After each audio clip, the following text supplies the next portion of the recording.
Hello guys! For today's video is meron lang po ako i-share sa inyo about sa latest game show ng TV5 ang Spingo Game.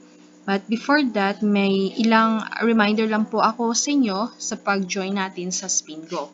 First of all, kailangan muna natin mag-download ng Maya app sa Play Store. Dapat yung gagamitin nating mobile number ay same sa Maya at saka sa Spingo Game.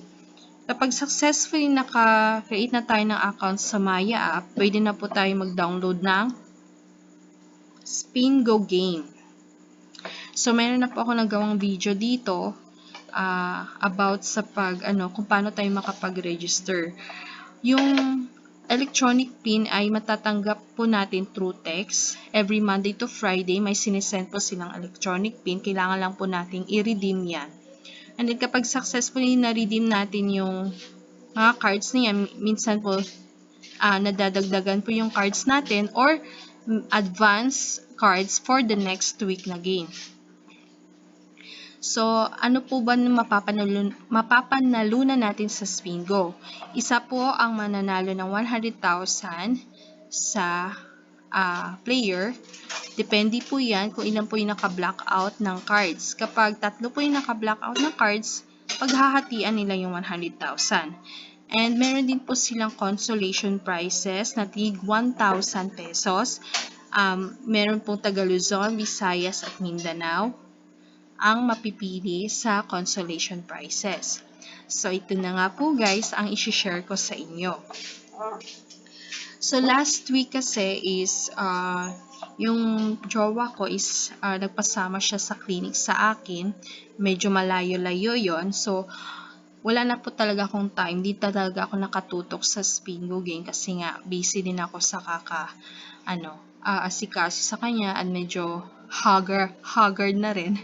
So, pagkagabi, nag-chat sa akin yung friend ko, yung dating ka-workmate ko na sinabi niya sa akin, in-inform niya ako na nanalo daw yung mother ko sa Spingo Game.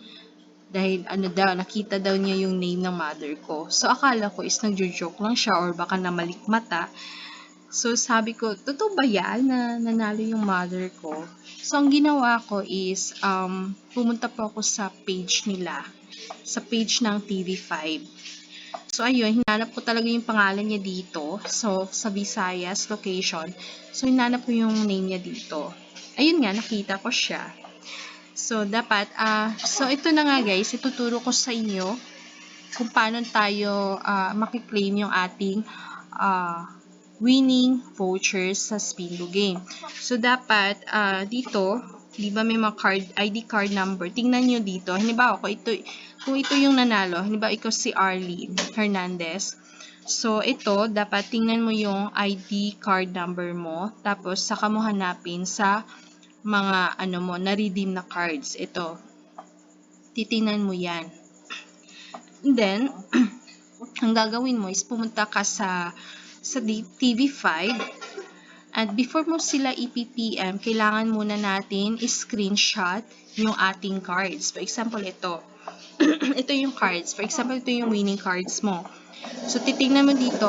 Ito, yung ibibigay mo sa yung i-PPM mo sa TV5 is yung card ID number, yung pangalan mo muna, yung card ID number, tsaka yung date or yung play on na date. Ayan. Yan yung isa-send mo sa kanila. And then, ito yung and then follow up pati yung yung screenshot ng ng cards. Dapat may screenshot kayo ng cards nyo. And then, ito yung magiging message ni TV5 sa inyo. Congratulations, you're one of the raffle winners for the 1,000 pesos prize will be transferred via Maya electronic voucher. Kindly download Maya app and send us the registered Maya details. So, sabi ko nga sa inyo, dapat i-check po yung complete name nyo tsaka yung mobile number nyo. Kailangan talaga mag-download muna kayo ng Maya app before tayo mag-join sa Spingo Game. So, kapag register na kayo sa Maya, pwede naman po i-direct nyo po yung ibigay nyo po yung mobile number tsaka complete name nyo. So, after nun, sinend ko po sa kanila yung complete name tsaka mobile number ko sa Maya. Ito po yung naging reply ni TV5 sa akin. Hello kapatid, pakiantay ang prize to be sent in your Maya voucher account for winners that are validated on date 1 to 15. So, October 2 yon, prize payout will be on 30th. So, maghihintay po ako until 30. And then kapag for winners naman validated on date 16 to 30, yung prices niya ay will be on 50th. So, next month na siya.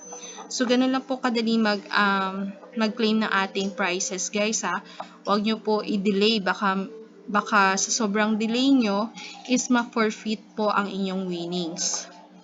So, i-follow nyo lang po ang aking tutorial, guys. So, salamat po sa panonood, guys. Thank you for watching and don't forget to subscribe. Hoping manalo po kayo like me. God bless!